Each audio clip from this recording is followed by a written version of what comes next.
ప్రపంచ చరిత్రలో ఎన్నో యుద్ధాలు జరిగినాయి, ఎన్నో ఘర్షణలు జరిగినాయి, ఎంతోమంది చనిపోవడం కూడా జరిగింది.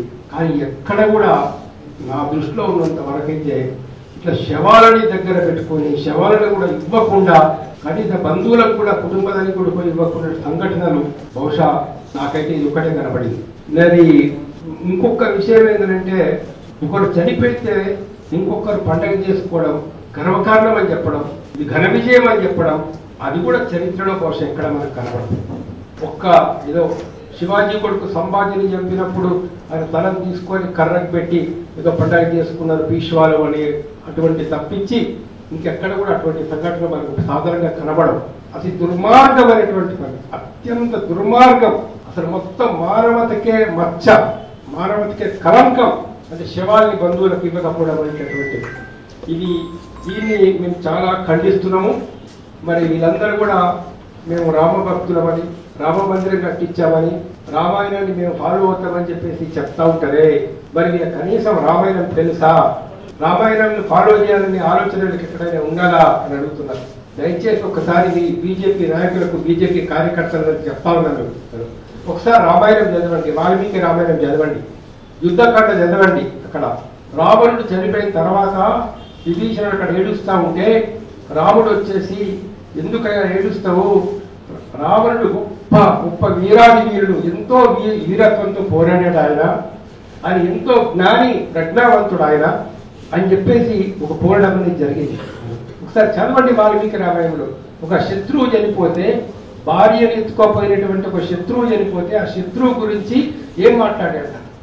తర్వాత ఇంకో సమస్య వస్తుంది. ఏం సమస్య అంటే, రావణునికి కొడుకులు ఎవరు లేరు కాబట్టి దాన్ని ఎవరి దగ్గర శవాన్ని దహన సంస్కారం చేయాలని, దహన సంస్కారం చేయడానికి కొంచెం విభీషణుడు సంకోచిస్తే అప్పుడు రాముడు చెప్పిన డైలాగ్ ఉంటుంది, మనిషి బతికున్నంత వరకే శత్రుత్వం, కానీ మనిషి చనిపోయిన తర్వాత ఎక్కడ శత్రుత్వం అనేది మన మనసులో ఉండకూడదు, అందులో అది చాలా తప్పు అని చెప్పేసి లక్ష్మణుని పిలిచి కొన్ని అంటే సంస్కారం ఉన్నటువంటి ఒక పద్ధతి ప్రకారంగా వాళ్ళని శాస్త్రీయ పద్ధతి ప్రకారంగా రావణుడికి దహన సంస్కారాన్ని నిర్వహించడం జరుగుతుందని. మరి ఏం నేర్చుకున్నారు మీరు? ఏది భారతీయ సంస్కృతి, ఏది భారతీయ నాగరికత, ఏం చెప్తున్నది హిందూ ధర్మం? ఎక్కడైనా హిందూ ధర్మం ఏం చెప్తుంది మీరు ఎక్కడైనా పాటిస్తున్నారా? ఏకం సత్ విప్ర బహుదా వదంతి అంటే ఏంటి మీరు? అందులో ఉన్నది ఒక్కటే ప్రపంచంలో, వేరే రెండు ఏం లేవు అందులో. అల్లా అయినా, రాముడైనా, కృష్ణుడైనా, యేసు అయినా, ఎవరైనా ఒకటి అనేటటువంటిది ఈ వేదాలు చెప్తా ఉంటే మీరు దాన్ని కనీసం ఎప్పుడైనా ఆలోచించారా? దాని శ్లోకం యొక్క అర్థమేంటో మీరు అసలు గమనించారా? దాన్ని ఎప్పుడైనా అవగాహన చేసుకునే ప్రయత్నం చేశారా? కాబట్టి ఏంటో ఇవాళ వీళ్ళు ధర్మానికి, ఇందాక సాంబశివరావు గారు చెప్పినట్లు, అసలు ధర్మాన్ని ఇవాళ కాదని వస్తున్నారంటే ఇక్కడ ఉన్నటువంటి బీజేపీ ప్రభుత్వం, అమిత్ షా గారు, మోడీ గారు. కాబట్టి ఏంటో దీన్ని మేము తీవ్రంగా ఖండిస్తున్నాము. తర్వాత ఏంటంటే, రాజ్యాంగం ప్రకారంగా ఇలాంటి ఎన్కౌంటర్స్ విషయంలో కూడా సుప్రీంకోర్టు ఇంతకుముందు చాలా తీర్పులు చెప్పడం జరిగింది. సుప్రీంకోర్టు తీర్పులో చాలా స్పష్టంగా చెప్పారు శవాలను భద్రపరచాలని. తర్వాత ఇంకోటి చెప్పారు రీపోస్ట్ మార్టం చేయించాలని చెప్పేసి బంధువులు కోరినప్పుడు. తర్వాత ఏంటందో బంధువులకు అప్పచెప్పాలి. చాలా ఉన్నాయి సుప్రీంకోర్టు గైడ్ లైన్స్. మరి సుప్రీంకోర్టు గైడ్ లైన్స్ ఉన్నప్పుడు మీరు ఇంత దుర్మార్గంగా శవాలను ఎందుకు కాల్చారు? ఒక్కటే ఒక కారణం, శవాలని బంధువులకు ఇస్తే ఆ శవాల మీద ఉన్న గాయాలు కనబడితేనే భయమా?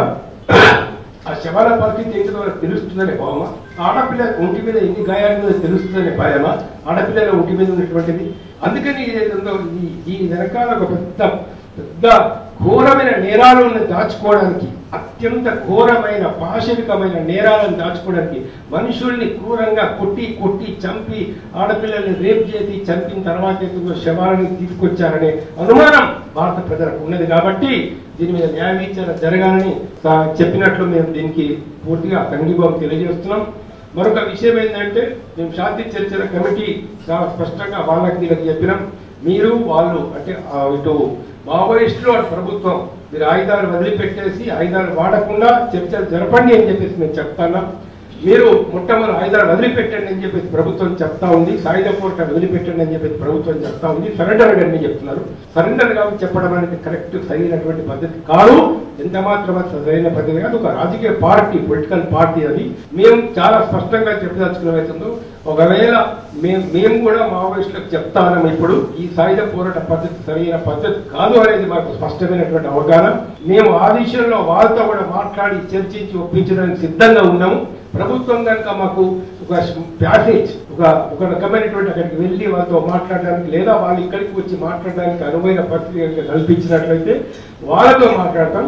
మీ ప్రభుత్వం చెప్తున్న డిమాండ్ గురించి వాళ్ళని పునరాలోచించమని చెప్పి మేము రిక్వెస్ట్ చేస్తాం. వాళ్ళతోటి శాశ్వతంగా సమస్య పరిష్కారం అవుతుంది, దీన్ని ఆలోచించాలని చెప్పేసి ప్రభుత్వాన్ని విజ్ఞప్తి చేస్తున్నాం. ఒక అవకాశం వచ్చింది, దీన్ని ప్రభుత్వం వదులుకోవద్దని కూడా చాలా స్పష్టంగా చెప్తున్నాం. పరిణామాల మట్టుకు చాలా తీవ్రంగా ఉంటాయి. ప్రభుత్వం కనుక సరి అయినటువంటి ఆలోచన చెయ్యకపోతే పరిణామాలు ఎట్లా ఉంటాయో ఎవరు చెప్పలేరు.